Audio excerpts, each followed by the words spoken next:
Hello, my name is Ryan, and we're going to be talking about spherical coordinates. So if you're trying to model something in 3 dimensions, one way to do that is using x, y, and a z coordinate. So if I go to Desmos and I'm trying to model a point, so let's say I have this point 3, 4, 2. Now, I can model this using regular old coordinate system x, y, z. So what I mean here is that we go 3 units in the x direction, 4 units in the y direction, and the height of our function is 2 units.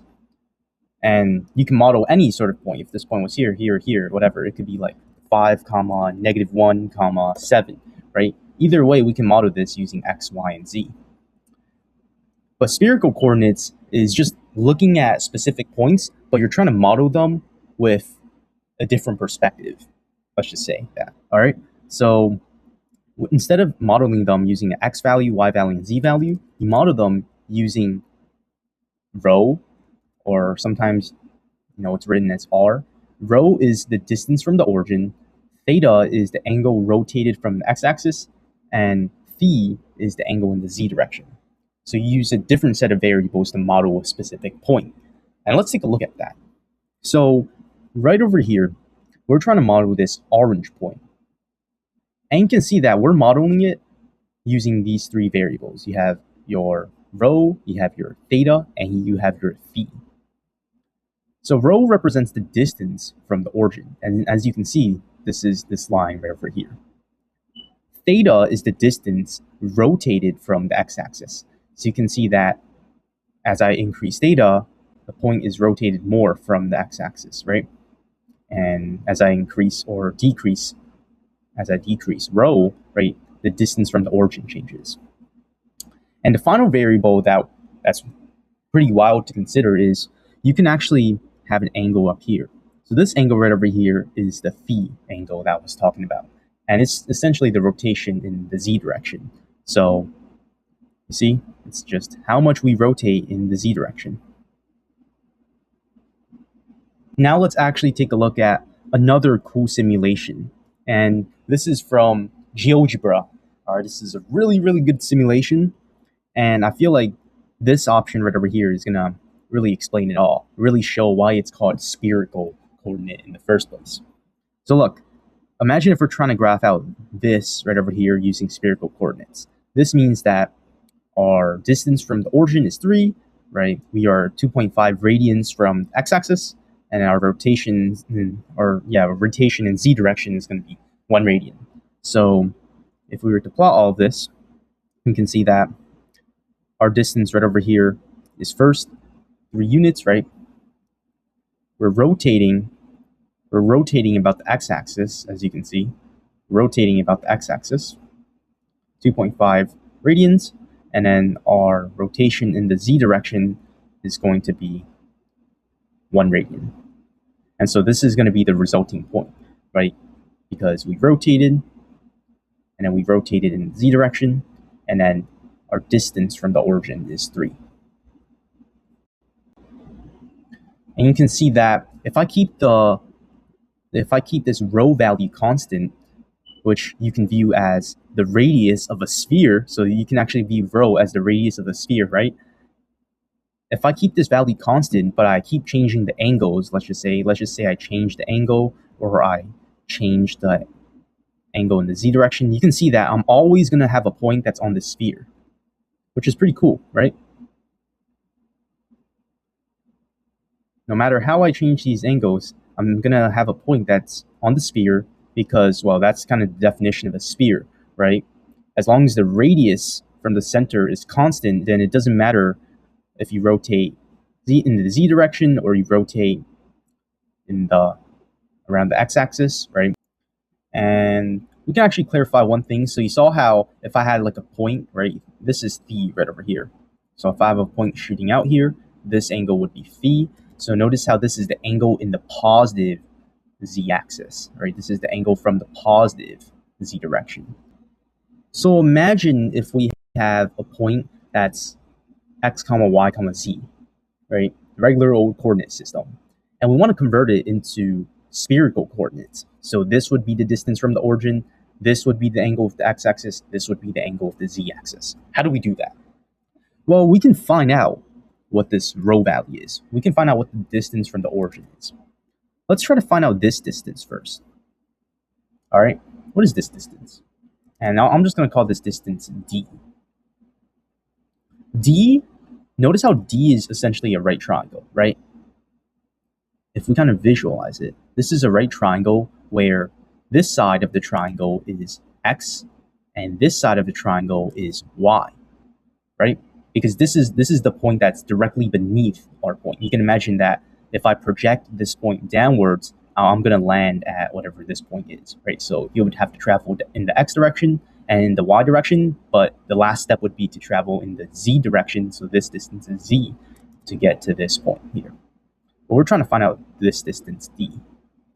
So d is going to be equal to the square root of x squared plus y squared, just from the Pythagorean theorem, right? Because x squared plus y squared is equal to d squared, and then so d is going to be equal to the square root of x squared plus y squared. All right, so let's make this diagram a little bit clearer. So now that we found d, notice how we have another right triangle. This time, you have rho as the hypotenuse, you have z as one of the side, and then now we found out what d is equal to. So we can do another Pythagorean theorem. We can say that rho squared is going to be equal to d squared plus z squared. D squared is just going to be equal to x squared plus y squared, right? So rho squared is going to be equal to x squared plus y squared plus z squared. And taking the square root of everything gives you that rho is equal to the square root of x squared plus y squared plus z squared. How can we find theta? So if we're looking at this right triangle that we have here, where one side is x, the other side is y, and you have this angle here, theta. And then the hypotenuse of this triangle would be r. Right? How would we find this angle? Well, you might remember this from polar coordinates, right? Theta is just going to be equal to the inverse tangent of y over x, right? Because tangent is equal to y over x, inverse, theta is equal to tangent inverse of y over x, right? So that part is very similar to what you might see in polar coordinates. The final thing we want to figure out is, what is phi equal to? Well, if we look at this diagram right here, right, you have something that looks like this. So let me just try and sketch it out. So we have our angle phi, right? So this is our point, right? This is the brown point that we have. This is our angle phi. I guess I can color code everything. This is our angle phi. This is the point that we're focused on. This is rho, which is this distance here. And then we have the z, our z value, right? And then our r right over here. And we want to find out what phi is equal to. Well, I want you to notice that these two lines here are just parallel, right? The z-axis is going to be parallel to whatever height that we're looking at, right? Because they're both pointing up at the end of the day. So these two things are going to be parallel to each other. And from geometry stuff, this is going to be equal, because these are alternate interior angles. So this is just a geometry thing. All right. So this is going to be rho phi as well. And I need to delete this. Okay. Now what we can do is, to find out phi, we can take the inverse tangent of r over z, right? Right, because if opposite over adjacent is equal to r over z, then if I take inverse, right, to isolate out what this is, phi, then we get inverse tangent of r over z is equal to phi. And so these are the four formulas that you got to know. All right. Now let's look at how to convert back. All right. So we learned how we can convert from Cartesian coordinates, x, y, and z, to spherical coordinates. But what if we wanted to do the reverse? What if we wanted to convert from spherical coordinates back into Cartesian coordinates? And let's find out how to do that as well. So in other words, if we're given if we're given rho, theta, and phi, we want to find out what x is equal to in terms of these three variables, what y is equal to, and what z is equal to in terms of these three variables, just like what we did here, right? What we did here was we found out what these three variables were in terms of x, y, and z. Now we want to do the reverse. Okay, let's start to work backwards now. So we're given these three variables, find x, y, and z. Well, let's take a look at z first. All right, so we know that z is whatever this height is, right? And we also know that this angle here is also phi. So if I were to take a look at this right triangle drawn out, right, we have z. We're going to have z. Oh my god, I cannot draw. We have z, we have our rho, we have our phi. And so if we want to find out what z is equal to, well, what's cosine of this angle? Cosine of phi is going to be equal to the adjacent side, which is the z value, divided by rho. So rho times cosine of phi gives us the z value. So that's our first number that we get. Sorry, that's our first value that we can calculate. All right, what next? All right, now, how do we calculate x and y? So x and y, we know that x and y has to do with this theta angle here, but it also has to do with this phi angle here. Well, let's find out this distance first. Let's just call this distance r, like we did before, or actually d. Let's call this distance d, like we did before.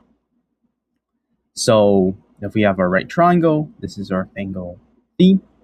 We have rho as our hypotenuse, and we want to find out what d is equal to. So d is just going to be equal to, sine of this angle here, sine of phi. What's that going to be equal to? Well, sine of phi is opposite over hypotenuse, so it's d over p, meaning that rho multiplied by sine of phi gives us the d value. All right. Now that we have the d value, well, we can construct this right triangle and we can solve for the x values and the y values respectively in terms of both phi, rho, and theta. So let's actually do that. Let's actually draw a diagram of how this would look like. So we know that this triangle here is going to be right triangle, x and y here, our angle is theta, and our hypotenuse, we said that's d. So cosine of this angle is going to be, cosine of this angle theta is going to be the adjacent side over the hypotenuse, so x over d. So x is just going to be d cosine of theta. And you can imagine that if I took the sine of this angle, so sine is the opposite side over the hypotenuse, I would get that d sine of theta is going to be equal to y. And substituting these values in for d, I get that x is going to be equal to p rho multiplied by sine of phi multiplied by cosine of the angle, and y is just going to be equal to rho sine of phi multiplied by sine of the angle theta. So in short, if you're just a person who wants to just memorize the formulas, then go ahead, this is your cheat sheet. If you want to convert from Cartesian to spherical coordinates, use these formulas here. If you want to convert from spherical coordinates back to your x, y, and z Cartesian, well, here you go. These are the formulas in blue. Now, before I end off the video, one more thing to clarify. So we saw how when we're converting from Cartesian to spherical coordinate, we saw that phi was equal to the inverse tangent of r, which we said was the square root of x squared plus y squared, divided by z. Now, another way that we can calculate phi is, well, why not make use of the hypotenuse here? So I can say that phi, actually, let's do this. So what's cosine of this angle phi? Cosine of phi is going to be equal to the adjacent side over the hypotenuse. And when I take the inverse cosine, you end up with phi being equal to the inverse cosine of z over p, or rho. So that's another definition that you can use.